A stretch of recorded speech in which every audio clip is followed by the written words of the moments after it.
ఈరోజు ఈ కార్తీక వనభోజన మహోత్సవానికి ఇచ్చేసినటువంటి బంధుమిత్రులకు, సోదరీమణులకు, తోటి పేపర్ మిల్ ఆఫీసర్స్ సహా కలిసి పనిచేసినటువంటి సోదరులకి అందరికీ కూడా హృదయపూర్వకమైనటువంటి ధన్యవాదాలు తెలియజేస్తూ, ఇక్కడ ముందుగా సాక్షి ఎక్సలెన్స్ అవార్డు గ్రహించినటువంటి రామారెడ్డి గారికి సన్మాన కార్యక్రమం అవుతుంది. రామారెడ్డి గారి గురించి తెలియని వారు ఎవరు ఉంటారు? రాజమండ్రిలో ప్రతి ఒక్కరికి కూడా ఆయన గురించి బాగా తెలుసు.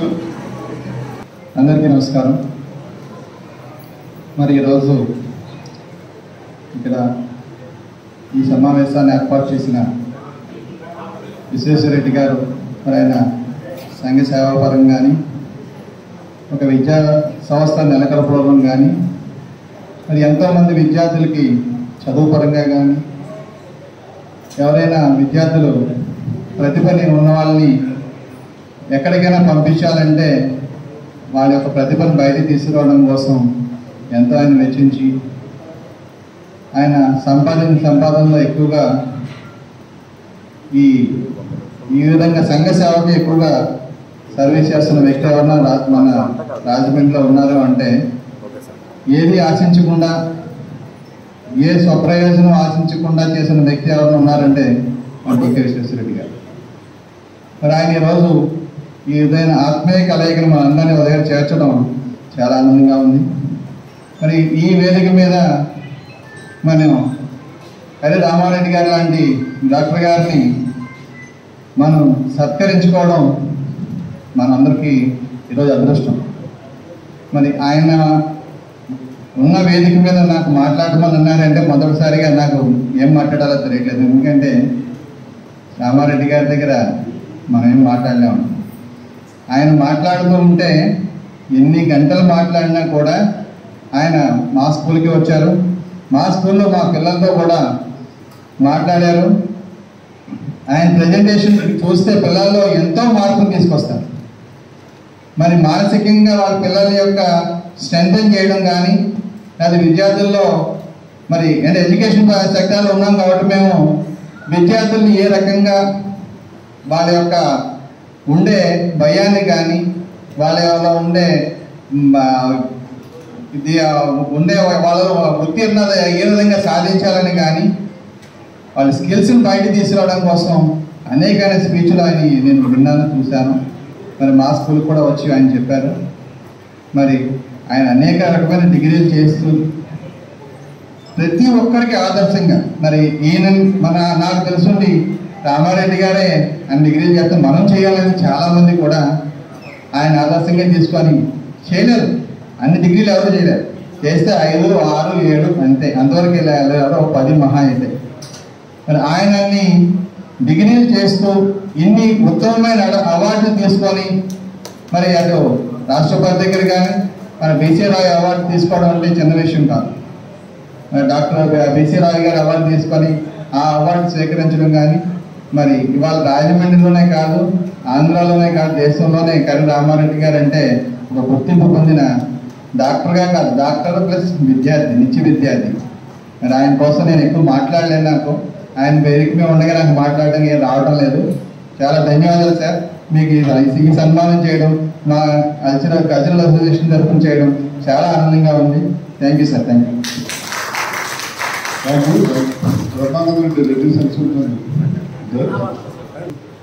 ఈ కార్యక్రమానికి వచ్చేసినటువంటి అందరికీ హృదయపూర్వక అభినందనలు. నాకు రామారెడ్డి గారితో ముఖ్యంగా ఈ కార్యక్రమాన్ని ఏర్పాటు చేసిన డి.కె. విశ్వేశ్వరరెడ్డి గారికి అభినందనలు. అలాగే రామారెడ్డి గారికి చెప్పాలంటే మాకు సరిపోవాలి. ఎందుకంటే నా అదృష్టం ఏంటంటే ఆయనతో కలిపి పోస్ట్ గ్రాడ్యుయేషన్ డిప్లొమా కలిసి చేసే అదృష్టం. ఆయన నిత్య విద్యార్థి, రాజయోగి. అయినా మేము హఠయోగులు అయితే యోగాలో నేను ఇప్పటికే ఒక 10 international gold medals, 14 national gold medals తీసుకోవడం జరిగిందండి. మేము చేసేది హఠయోగం అయితే హఠయోగం రాజయోగం కోసం అంటారు. ఆయన రాజయోగి. ఆయన జ్ఞానం జ్ఞానదాహం ఆయన తీరండి. ఎందుకంటే ఎప్పుడు ఆయన ప్రతి దాంట్లో ఏ రంగంలో అయినా సరే ఆయన అలా జ్ఞాన సముపార్జన చేస్తూనే ఉంటారు. తక్కువ మందికి తెలిసింది ఏంటంటే ఆయన ఎప్పుడు నిత్య విద్యార్థి, ఎప్పుడు ఏదోటి చదువుతుంటారు, ఏదో డిగ్రీ సంపాదిస్తుంటారు. కానీ ఆయన ఎంత జ్ఞానాన్ని సంపాదిస్తారో ఆ సంపాదించిన జ్ఞానాన్ని పంచడం అంటే అంతకంటే ఎక్కువ ఇష్టం అండి ఆయనకి. ఎందుకు అంటే మేము ఆయనతో కలిసి పీజీ డిప్లొమా చేసేటప్పుడు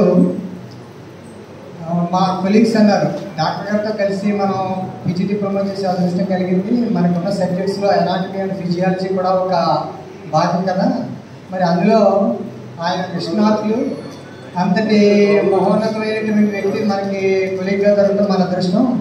మీరు ఏమన్నా ఆయన అడిగి ఆయనతో ఆ సబ్జెక్ట్ మనకు చెప్పించుకుంటే ఇంకా బాగుంటుందంటే ఆయన అడిగిందే తడవుగా నాకు అంతకంటే కావాల్సింది ఏముంది, నాకు విద్య పంచడం అంటే చాలా ఇంట్రెస్ట్ అని చెప్పి మా కోసం పరిగెట్టుకుని ఓపీఎం కవరు వదిలేసుకుని ఆయన మాకు పైన ప్రొజెక్టర్ ఏర్పాటు చేసి ప్రతిరోజు మాకు పైన కూర్చోబెట్టి ఎనాటమీ ఫిజియాలజీ లెసన్స్ చెప్పడం జరిగిందండి. ఆయనకి విద్య పంచడం అంటే అంత ఇంట్రెస్ట్ అనమాట అండి. ఎవరికైనా సరే ఏ రంగంలో అయినా సరే, ఎన్ని రంగాల్లో అయినా విద్యా జ్ఞానం సంపాదిస్తున్నారో ఆ సంపాదించిన జ్ఞానాన్ని నలుగురికి పంచడం అంటే ఆయనకు అంత ఇష్టం అండి. మరి అంతటి మహోన్నతమైన వ్యక్తితోటి నేను సహ విద్యార్థిగా పీజీ డిప్లొమా చేయడం నాకు నా అదృష్టంగా భావిస్తున్నాను. థ్యాంక్ యూ అండి, థ్యాంక్ యూ వెరీ మచ్. ఆయన ఇంకా ఎన్నో డిగ్రీలు ఇంకా సంపాదించాలని, ఇంకా ఎంతో జ్ఞానాన్ని ఆయన ద్వారా ప్రతి మంది అందుకోవాలని కోరుకుంటూ సెలవు తీసుకుంటున్నాను. థ్యాంక్ యూ అండి.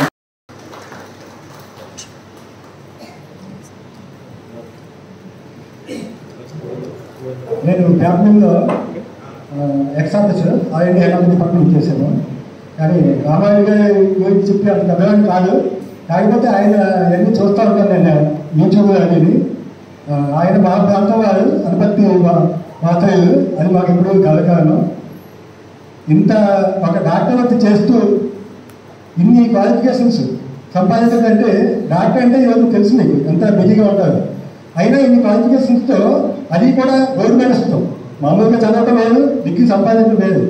ప్రతి దాంట్లోనే ఆయన ఎండ్ వరకు చూస్తారు. గోల్డ్ మెడల్ కూడా చాలా డిసిప్లిన్ సాధించారు అన్ని యూనివర్సిటీలో కూడా డిసిప్లిన్. కాకపోతే ఇంకో విషయం ఆయన గురించి నాకు ఆశ్చర్యకరమైన విషయం ఏంటంటే, మనం ఉన్నామనుకోండి ఎంపీసీ తీసుకున్నాను, నేను ఎంపీసీ తీసుకుంటా ఇంజనీరింగ్ సైడ్ అయితే కెమిస్ట్రీ సైడ్ నేను ఎంఎస్సీ చేసి నేను అవన్నీ ఎంకమ్ చేశాను. కానీ బయాలజీ డిసిప్లిన్ లేకపోతే ఇంకో ఎడ్యుకేషన్ డిసిప్లిన్ లేకపోతే ఇంకో డాక్టర్ డిసిప్లిన్ కూడా వెళ్ళాలంటే వెళ్ళలేను. అది ఆ మైండ్ పని చేయలేదు, మనకి ఒక ట్యూన్లో వెళ్ళిపోయినావు. కానీ ఆయన ఈ డిసిప్లిన్ ఆ డిసిప్లిన్ లేదు, ఇంక్లూడింగ్ సంగీతం, తర్వాత యోగా, ఇటువంటివి కూడా. మరి ఆయన ఎవరు గురువులు ఎవరు పట్టుకుంటారో తెలియదు, డౌట్స్ ఎక్కడ తీర్చుకుంటారో తెలియదు, ఆయన నృత్యం ఎప్పుడు చేస్తున్నారో తెలియదు, ఇన్ని డిగ్రీ ఎలా చదువుతున్నారో తెలియదు. అసలు మనిషికుంటే 24 గంటలే మనకు ఉండే టైం మనకు సరిపోవడం అనుకుంటాం. కానీ ఆయన పేషెంట్స్కి న్యాయం చేస్తూ, పేషెంట్స్ని చూస్తూ ఆయన ఒక టైం కేటాయించుకొని ఆయన ఇంత చేయకంటే ఇట్ ఈజ్ రియల్లీ గ్రేట్ అనుకోవడం. బహుశా మన భారతదేశం మొత్తంలో కానీ ప్రపంచంలో కూడా ఇన్ని డిగ్రీ సంపాదించిన మనిషి ఉండదు. దానికి ఆయనకి మనంతా సంపాదించిన అవకాశాన్ని కల్పించిన విశ్వేశ్వరరెడ్డి గారికి కృతజ్ఞతలు. తర్వాత ఏంటంటే డాక్టర్ గారికి నేను పేషెంట్ని కూడా డాక్టర్ గారి దగ్గర ట్రీట్మెంట్ కూడా తీసుకున్నాను. నేను యాక్చువల్గా మానసిక వ్యాధి ఏమి ఉండదు అనుకున్నాను. ట్రీట్మెంట్ తీసుకున్నప్పుడు అందరికీ ప్రాబ్లమ్ సాల్వ్ చేసుకోవడానికి ప్రాబ్లం ఏముంటుంది, ఎందుకంటే మానసిక వ్యాధి అనుకున్నాను. కానీ ప్రతి మనిషి జీవితంలో ఎప్పుడప్పుడు ఏదో సంఘటన, ఫ్యామిలీ సంఘటన అవ్వండి, ఉద్యోగం తప్పని ఇంకోటి అవ్వండి, ఒక డిప్రెషన్లోకి లోన్ అవడం అంటే జరుగుతుంది. అంటే ఆ సమయంలో నేను ఎవరో సలహా చెప్తే మన రామాయణ అంటే అంతే. అది మరి నాకు ఏంటో తెలియదు, ఆ సమస్య అసలు సమస్య కాదన్నట్టుగా అయిపోయింది. అది ఆయన ట్రీట్మెంట్ నేను తీసుకున్న 3 నెలల ట్రీట్మెంట్లోనే ఆయన చాలా చేసినప్పుడు అయితే దీనికి చాలా మానసిక అంటే నిజంగానే డాక్టర్ గారు చాలా మంత్రవేషంగా తీశారు అని. అప్పటి నుంచి నేను ఎవరికైనా సరే డిప్రెషన్ ఏమాత్రం అనిపించినా నేను ట్రై చేస్తూ ఉంటాను. అది డాక్టర్ గారు ఈ విధంగా మనకి ఎడ్యుకేషన్ సంపాదించడం ఖర్చు పెట్టి ఇలాగా ఆయన కాపాడాలని భగవంతుని కోరుకుంటూ సెలవు సమయంలో సీరియల్గా పనిచేసిందండి. ఈ సభ సరస్వతి మహాసభ అండి. ఇక్కడ సరస్వతి పుత్రులు ఇక్కడ ఉన్నారు కదండి విద్యార్థి గారు. రెండోది విద్యాదాత విశ్వేశ్వరరెడ్డి గారు ఇక్కడ ఉన్నారు. విద్యాదాత అంటే విద్యను అందించేవాడు ఉపాధ్యాయుడు, విద్యని దానం చేసేవాడు విద్యాదాత. అది నా ఉద్దేశం. అందుకని ఉపాధ్యాయులు అంటే ఎవరు అవుతుంది దయచేసి. పైగా మేము రాష్ట్రీయ స్వయం సంఘం మాకు ప్రముఖ వ్యక్తి డాక్టర్ కర్ర అమ్మారెడ్డి గారు. ముఖ్యమైన విషయం ఏంటంటే రాజమహేంద్రవరంలో పవర్ పాయింట్ ప్రెజెంటేషన్ ప్రప్రథమంగా ప్రవేశపెట్టారు ఏకైక డాక్టర్ గారు ఆయన. పవర్ పాయింట్ ప్రెజెంట్ అప్పుడప్పుడు తెలియదు. అయితే ఫ్రెండ్ సర్వీస్ సొసైటీలో ఈ తయారు చేసినటువంటి పవర్ పాయింట్ ప్రెజెంటేషన్ రాజమహేంద్రవరంలో కనీసం 34 స్కూల్కి మేము ప్రెజెంటేషన్ ఇచ్చాడు. పట్నాయక్ గారు నేను మేము కలిసి ఈ మధ్య కూడా ఇస్తున్నారు. అందు గురించి ఈరోజు ఈ కార్యక్రమంలో వారిని సన్మానించడం సంస్కృతిదేవుడు సన్మానించినట్టు నా ఉద్దేశం. ఎందుకంటే మనకి 4 ఆలయాలు, విద్యాలయము, వైద్యాలయము, గ్రంథాలయము, దేవాలయం. నేను విద్యాలయం, రెండో వైద్యాలయం మనం రేపు త్వరలో గ్రంథాలయం కూడా ఆయన ముఖ్య పెట్టారు. పొద్దు గ్రంథాలయం పదాలు జరిగింది. తర్వాత దేవాలయం. ఆయన వచ్చి ఈ కార్యక్రమాన్ని మరి విశ్వేశ్వరరెడ్డి గారు సమర్పించి కార్తీక సమాన కార్యక్రమంలో ఇటువంటి చక్కని కార్యక్రమం ఏర్పాటు చేశారు. కాబట్టి ఈ విశ్వేశ్వరరెడ్డి గారి వ్యవస్థ అంతా కూడా చక్కగా భగవంతుడు ఆయుధాలు ఇవ్వాలని చెప్పేసి కోరుతూ నిత్య చైతన్య నిర్మల స్నేహశీలి న్యాయ హృదయ రామారెడ్డి నామధేయ ఆయురారోగ్య భోగ భాగ్యములిచ్చి ఇష్ట దైవము మేము రక్షించుగాక, ఇష్ట దైవము మేము రక్షించుగాక. స్వస్తి. ఈరోజు మన ముఖ్య అతిథి శ్రీ రామారెడ్డి గారు. రామారెడ్డి గారి పేరు తలుచుకుంటేనే ఒక రకమైన వైబ్రేషన్స్ వస్తాయండి. ఎందుకంటే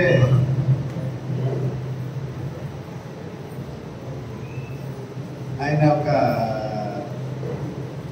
అంటే మన కమ్యూనిటీలో వాటిలో ఎలా ఉంటారో తెలియదు, ఈ బ్రాహ్మణులోనే ఉంటారండి. అది విద్యలో ఆయన ఒక పెద్ద బ్రాహ్మణుడు.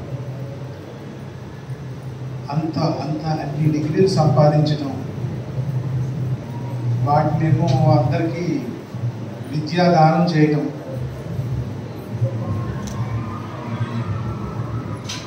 అలాగే వైద్యం. ఆయన ఒక ఇంజనీరు, ఒక లాయరు, ఒక డాక్టరు. అంటే ప్రొఫెషనల్ ఎడ్యుకేషన్స్ మిగిలిన వాళ్ళు ఎవరైనా చేసి ఉండొచ్చు, డిగ్రీలు, నెంబర్ ఆఫ్ డిగ్రీస్ ఉంది. కానీ ప్రొఫెషనల్ ఎడ్యుకేషన్లో ఒకటి చేసి దానికి ఏదో కొంచెం డాక్టరేట్ చేయటం, పోస్ట్ డాక్టర్ చేయటం.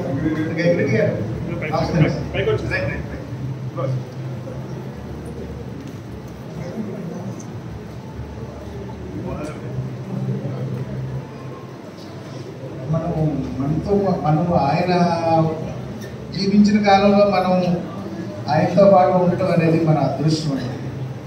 ఎందుకంటే ఇలాంటి వ్యక్తులు రేర్ పర్సనాలిటీస్, విశిష్టమైన వ్యక్తులు, వారికి మనం సన్మానం చేసుకోవడం కానీ గౌరవించుకోవడం కానీ ఉందంటే మనకి మనం చేసుకున్నట్టుగానే ఉంటుంది.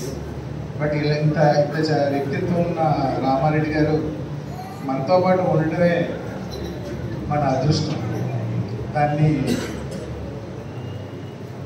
ఈ భాగ్యం నాకు కలిగించినందుకు టీకే విశ్వేశ్వరరెడ్డి గారు వారికి సర్వదా కృతజ్ఞుడి. మేము తరచూ చేసుకుంటూనే ఉంటూ మననం చేసుకుంటాం. రామారెడ్డి గారి గురించి అందరికీ చెప్తూ ఉంటాం, మా పిల్లలకు చెప్తూ ఉంటాం. ఒక డిగ్రీ కోసం మనం స్ట్రగుల్ అవుతున్నాము, ఏదో ఇంజనీరింగ్ ఎంటెక్ ఏదో చేస్తుంటే అటువంటిది మనందరికీ ఒక ఇన్స్పిరేషన్గా ఉండి డాక్టర్ అయిన ఇన్స్పిరేషన్ తోటి నేను ఎంబీఏ కూడా స్టార్ట్ చేశాను సార్. ఇంకా పూర్తి చేయలేదండి, ఎంబీఏ స్టార్ట్ చేశాను యూఎస్లో. సో యూఆర్ ఇన్స్పైర్ నాట్ చాలా చక్కటి స్ఫూర్తిని మనందరికీ కలెక్ట్ చేస్తారు. రామారెడ్డి గారి గురించి చెప్పాలంటే మహాభారతం అవుతున్నాను లేకపోతే భాగవతం అవుతుంది, రెండింటిలో ఏడు పెద్ద అయితే అది. నాకు అప్పుడప్పుడు అనిపిస్తూ ఉంటుంది, రోజు పేపర్ తిరిగేసినప్పుడు 2-3 రోజులు వరుసగా రామారెడ్డి గారి పేరు కానీ కనిపించకపోతే ఇంకా ఏం అవార్డు రాలేదేంటి అనిపిస్తూ ఉంటుంది నాకు. మరి కానీ ఆయనకి పొందిన అవార్డులు కానీ రివార్డులు కానీ అవి న్యాయబద్ధంగా రావాల్సిన అవార్డు. ఈ రోజుల్లో అవార్డులు ఎలా ఉన్నాయంటే మరి రికమెండేషన్ చేసో డబ్బులు ఇచ్చో కొనుక్కునే అవార్డులు ఉన్నాయి. అటువంటిది ఆయన వధుమరో అంటుంటే రోజు ఎవరో ఒకరు ఏదో ఒక అవార్డు ఆయన యొక్క గొప్పతనాన్ని గుర్తించి ఇస్తూనే ఉంటారు. మరి సాక్షి ఎక్సలెన్సీ అవార్డు వచ్చిన సందర్భంగా ఇవాళ మన విశ్వేశ్వర రెడ్డి గారు రెడ్డి సంఘం తరఫున సన్మానిస్తున్నారు. ఇలా ఆయన చాలా సన్మాన సభల్లో నేను పాల్గొనడం జరిగింది. రామారెడ్డి గారు మనందరికీ కూడా స్ఫూర్తి. ఆయన ఇప్పుడే చెప్పారు రెడ్డి గారు, ఆయన ఎన్ని డిగ్రీలో ఒక డాక్టర్ ఉండి ఇంజనీరింగ్, కంప్యూటర్ ఇలా అన్ని డిగ్రీలో పొందారు. ఆయన చెప్పేది అంటే హిందీలో మాత్రం లేదు. చిన్నప్పుడే కూడా రాష్ట్ర భాష అయిన తర్వాత దాన్ని కొనసాగించలేదు అన్నారు. అన్ని ఈ రంగాల్లో కూడా రామారెడ్డి గారు ముందుకు వెళ్తున్నారు. మేము ముఖ్యంగా మానసిక వైద్యంలో 1,35,000 అనుకుంటాను. ఇప్పటికి 30 వరకు వెళ్ళాను. 1,42,000 మందిని వైద్యం చేసి ఇన్ని డిగ్రీలు సాధించడం మామూలు ఎవడైనా సాధించవచ్చు. మానసిక వైద్యం అంటే మామూలు ఇది కాదు, చేసేవాడిగా పిచ్చెక్కేటువంటి వైద్యం అది. అటువంటి వైద్యంలో ఉంటూ ఇన్ని డిగ్రీలు మానసిక ప్రశాంతతతో సాధించడం అనేది ఆయన ఇల్లు గ్రంథాలయం చూస్తూ ఉంటాం. ఎప్పుడైనా ఆయన చెప్తారు, ఎప్పుడైనా మీకు కావాలంటే రావచ్చు. ఎప్పుడు ఆయన ఖాళీ సమయంలో గ్రంథాలయంలో ఉంటారు, పుస్తకాలు చదువుతూ ఉంటారు.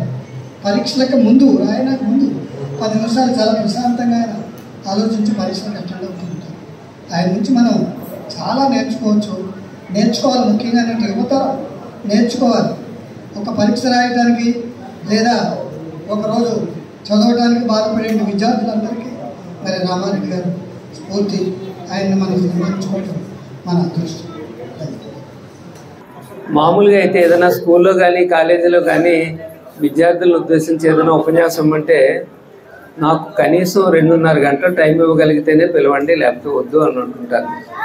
ఆ విధంగా పిల్లలు మోటివేట్ చేయడానికి అలాంటి ఉపన్యాసాలు ఇచ్చే మనిషిని ఇలాంటి సమయంలో మాత్రం ఏం మాట్లాడాలో తెలియనటువంటి పరిస్థితి. ఎందుకంటే ఇంత అభిమానం ఇలా పొంగి వస్తున్నప్పుడు అది భరించలేక ఒక విధమైనటువంటి భావోద్వేగాలతో ఉండేటటువంటి.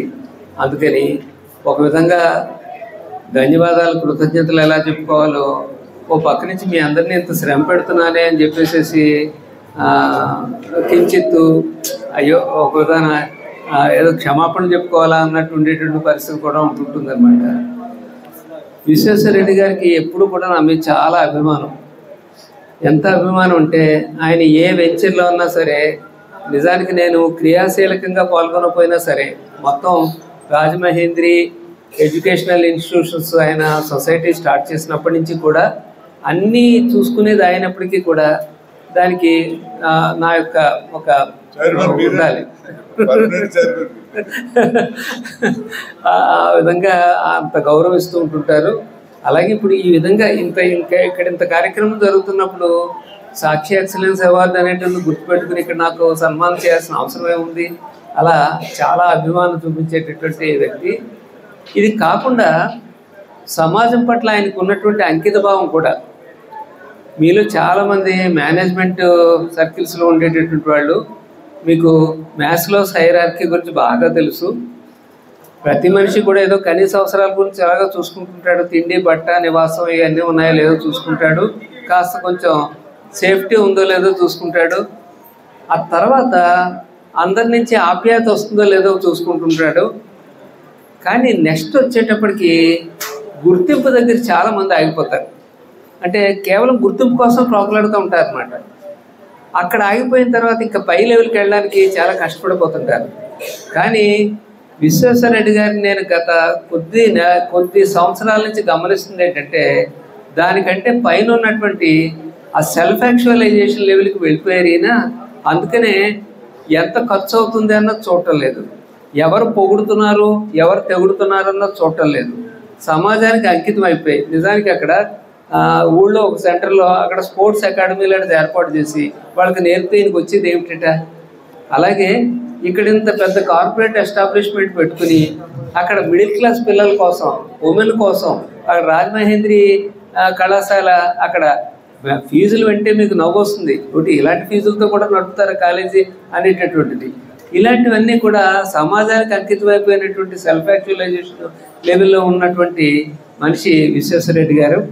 అలాంటి విశ్వేశ్వరరెడ్డి గారి నేతృత్వంలో మీరందరూ కూడా ఇందాక అందరూ కూడా ఒక్కొక్కళ్ళు ఒక్కొక్క యాంగిల్స్ స్పృశిస్తుంటుంటే ఓహో అయితే ఈ విధంగా కూడా నా పట్ల గౌరవం పెంచుకుంటారన్నమాట అనేటటువంటిది. అంటే ఉదాహరణకి ఏదో కంప్యూటర్స్ అనేది ఈయనే ఈ ఊళ్ళో పవర్ పాయింట్ ప్రజెంటేషన్ మొదలెట్టారు అని ఒక మాట అనేటప్పటికి వెంటనే నాకు గుర్తొచ్చింది. నేను 1987 నుంచి కంప్యూటర్స్ వాడుతున్నాను. అప్పుడు జనాలు నవ్వుతో చెప్పుకునేవారు, ఆంధ్రప్రదేశ్లో ల్యాప్టాప్లు వాడేవాళ్ళు ఇద్దరు చంద్రబాబు నాయుడు గారు కర్ర రామారెడ్డి అంటుండేవారు. అలాగా అంటే గుర్తొచ్చింది అనమాట. అలాగే ఇప్పుడు క్లాస్మేట్స్ అనేటప్పటికీ యోగాలో నేషనల్ లెవెల్కి వెళ్ళిపోయినటువంటి మా రెడ్డి గారు, ఆయన నేను క్లాస్మేట్స్ గురించి ఎలా చెప్పుకుంటుంటే నిజానికి నాకు 18 ఏళ్ళ కుర్రాళ్ళు క్లాస్మేట్స్గా ఉన్నారు, 72 ఏళ్ళ వాళ్ళు నా క్లాస్మేట్స్గా ఉన్నారు. ఎక్కడన్నా సరే మా క్లాస్మేట్స్ తగులుతూనే ఉంటుంటారు అనమాట. ఆ విధంగా. అలాగే వైద్య రంగానికి వచ్చినట్టయితే ఏ పేషెంట్నైనా సరే మనం చూసుకోవాల్సింది ఏంటంటే నేనే ఆ పొజిషన్లో ఉంటే, ఎంపథైజింగ్, నా బిడ్డే పొజిషన్లో ఉంటే, నాకు 3 బిడ్డలు కాదు నాకు 1,42,000 మంది పిల్లలు అనేటటువంటి దృక్పథంతో ఉంటే సజావుగా సాగిపోతుంది అంతే. పేషెంట్ల నుంచి కూడా నేను ఎక్స్పెక్ట్ చేసేది ఏంటంటే వాళ్ళు గూగుల్ సెర్చ్ చేసి ఏమండి ఈ మందు వేసుకుంటే ఇలా అవుతుందా అలా అవుతుందా ఇది పర్వాలేదంటారా అని అడుగుతుంటుంటే నేను ఇచ్చేటటువంటి రెస్పాన్స్ ఏంటంటే డాక్టర్ని సెలెక్ట్ చేసుకునేటప్పుడు ముందు వాడికి ఏం చదువుకున్నాడో చూసుకో, వాడికి ఏ ఎక్స్పీరియన్స్ ఉందో చూసుకో, వీడు మంచోడా ముంచేసే రకం అన్నది ఆలోచించు. ఈ 3 క్వాలిటీస్ కూడా వచ్చేసిన తర్వాత నాకేం తెలియదండి నన్ను మీ బిడ్డ అనుకోండి అని చెప్పేసి కళ్ళు మూసుకుని దైవప్రసాదంగా మందు మింగేయడమే అనేటటువంటిది. అంటే ఒక విధమైనటువంటి ఒక సాక్రెడ్ రిలేషన్షిప్ కింద నడిచేటటువంటి పరిస్థితుల్లో మరి చదువులేంటని అంటే వారు స్ఫురించిన దాంట్లో ఒక్కొక్కటి ఒక్కొక్క డౌట్. అవునే కదా, బైపీసీ స్ట్రీమ్లో వచ్చాడు ఈయన, డాక్టర్ అయ్యాడు, సైకాట్రిస్ట్ కాబట్టి సైకాట్రీ చేసుకున్నాడు. మరి ఈ కంప్యూటర్ ఇంజనీరింగ్ ఏంటి, ఎంటెక్ ఏంటి, అసలు బైపీసీ వాళ్ళని ఎంటెక్లోకి ఎలా చేస్తారు, ఎలా చేయరు కదా. అంటే రౌండ్ అబౌట్గా ఎంబీఏ చేసి ఎంబీఏ సహాయంతో ఎంసీఏ చేసి ఎంసీఏ సహాయంతో ఎంటెక్ చేసి ఆ విధంగా ఒక డాక్టర్ ఇంజనీర్ అయిపోవడం. అలాగే ఏదైనా దాంట్లోకి ఎంటర్ అయితే దాన్ని అంత చూసేయాలంతే. లాలోకి వెళ్ళినట్టయితే ఎల్ఎల్బి దాగిపోవడం ఏంటి, 1 LLM 2 LLM 3 LLM 4 LLM 5 LLM అన్ని బ్రాంచ్లు. అందుకనే ఈ వయసులో కూడా ఒక లాస్ట్ ఇయర్ కాన్వకేషన్లో గవర్నర్ గారి చేత గోల్డ్ మెడల్ తీసుకోవడం జరిగింది. ఈ ఏడాది కాన్వకేషన్లో కూడా రెండు గోల్డ్ మెడల్. ప్రసాద్ రెడ్డి గారికి తెలుసు, ప్రసాద్ రెడ్డి గారితో గవర్నర్ గారు తొందరగా వెళ్ళిపోతారట, ఆయన చేతుల మీదుగా దొరికితే ఎంత బాగుండు అనుకుంటుంటే నిజంగానే ఆయన తొందరగా వెళ్ళిపోయారు. వైస్ ఛాన్సలర్ గారు ఇచ్చారు. కానీ భగవంతుడు ఎప్పుడు కూడా చూస్తాడు, ఓహో నీకు గవర్నర్ గారి చేత గోల్డ్ మెడల్ రాలేదు కదా, అయితే నీకు సాక్షి ఎక్సలెన్స్ అవార్డు రూపంలో గవర్నర్ చేత ఇప్పిస్తాను అని చెప్పేసి అలా మనం ఏం చేసినా సరే ప్రతి కర్మకి ప్రతికర్మ ఉంటుంది. మనం స్కూళ్ళలో 2,500 లేకపోతే ఇంచుమించు 3,000 మంది స్కూల్స్లో నేను ఇప్పటి వరకు మాట్లాడి ఉంటాను. ఒక్కోసారి అనిపిస్తుంటుంది ఏంటి అక్కడ ప్రాక్టీస్ వదిలేసుకుని ఇలా స్కూల్ చుట్టూ తిరుగుతున్నాను ఇలా మాట్లాడుతున్నాను. ఎప్పుడొకప్పుడు దానికి వస్తుంది. నిజానికి బీసీ రాయ్ అవార్డులో కన్సిడర్ చేసింది as a doctor and as a social service man 2 కలిపి వచ్చినటువంటి ఇది అనమాట. అంటే మనకి ఎప్పుడో ఒకప్పుడు ఏదో ఒకటి రాసి పెట్టేసి ఉంటుంది. ఇందాక గంగిరెడ్డి గారు ఒక్క కోణం స్పృశించారు. రోజు పేపర్లో కనపడితే ఏంటి 2 రోజుల నుంచి కనపడతలేదండి. అవును, నిజానికి 4,400 వ్యాసాలు రాశారు ఇప్పటికి. అంటే సాక్షి మనసాక్షి ప్రతి సోమవారం ప్రతి గురువారం నాడునేమో మనసు పాడింది, ఆ తర్వాత సరికొత్త సమాచారంలో మనోరాగవీయం, సమాచారంలోనేమో వర్తమాన పచిత్రాలు, సైకాలజీ టుడేలోనేమో వ్యాసాలు. ఇప్పుడు 4,400 అయిపోయినాయి వెనక్కి తిరిగి చూసుకుంటుంటే. అంటే ఇవి రికార్డుల కోసం కాదు. మళ్ళీ ఇంకో సందేహం వచ్చింది ఇంకొకటి చెప్పినప్పుడు, ఈయనకి ఉన్న డిగ్రీలు ఎవరికి లేవండి అని చెప్పేసి అంటుంటే నిజానికి నాకంటే ఎక్కువ డిగ్రీలు ఉన్న వాళ్ళు ఉన్నారు. 100, 110, 125 వాళ్ళు అన్ని రకాల డిగ్రీలు సర్టిఫికేట్లతో ఉన్న వాళ్ళు ఉన్నారు. కానీ నాది వరల్డ్ రికార్డు దేనికంటే వైవిధ్యం గల డిగ్రీలు, అంటే మోస్ట్ వేరియడ్ ఎడ్యుకేషనల్ క్వాలిఫికేషన్స్కి వరల్డ్ రికార్డు అనమాట. ఆ విధంగా అనమాట. ఇంకా ఎన్నాళ్ళు చదువుతావయ్యా, 33 నువ్వు 50 చేసేయాలండి అని చెప్పేసి ఆశీర్వదిస్తారు. 33 అన్నది 34 అవుతుంది, లేదా మహా అయితే 39 అవుతుంది. ఒక లిమిట్ ఉంటుంది కదా. ఏదో ఇన్ని అనే లేదు, పార్ట్ ఆఫ్ మై లైఫ్ అంతే స్టడీస్. భోజనం చేస్తాం, ఆనందిస్తాం, పడుకుంటాం, ఆనందిస్తాం, బట్టలు కట్టుకుంటాం, ఆనందిస్తాం, చదువుకుంటాం, ఆనందిస్తాం. It's part of my life అంతే. నన్ను చూసి చాలామంది డిగ్రీలు చేస్తున్న వాళ్ళు చూస్తుంటే ఎంత ఆనందం వేస్తుందో. జయప్రద గారని రిటైర్డ్ తెలుగు ప్రొఫెసర్, ఆవిడేమో ఎంఏ చదవడం, అలాగే మా ప్రసాద్ రెడ్డి గారు కూడా ఇప్పుడు ఎంబీఏలో చేరానంటే ఇలాంటివి ఎంత ఆనందంగానూ ఉంటుంటాయి అన్నమాట. ఈ విధంగా ఒక నేర్చుకోవడం అనేటువంటి పార్ట్ ఆఫ్ అవర్ లైఫ్. అలాగే విద్యాదానం చేస్తున్నటువంటి విశ్వేశ్వరరెడ్డి గారి యొక్క ఇన్స్టిట్యూట్లో ఈ విధంగా గౌరవం పొందడం చాలా సంతోషం. మీ అందరికీ కృతజ్ఞతలు. విశ్వేశ్వరరెడ్డి గారి వెంచర్స్ ఇవన్నీ కూడా మరింత అభివృద్ధి చెందాలని చెప్పేసి సమాజం పట్ల వారికి ఉన్నటువంటి అంకిత భావం మరింత వృద్ధి చెందాలని కోరుకుంటూ ధన్యవాదాలు.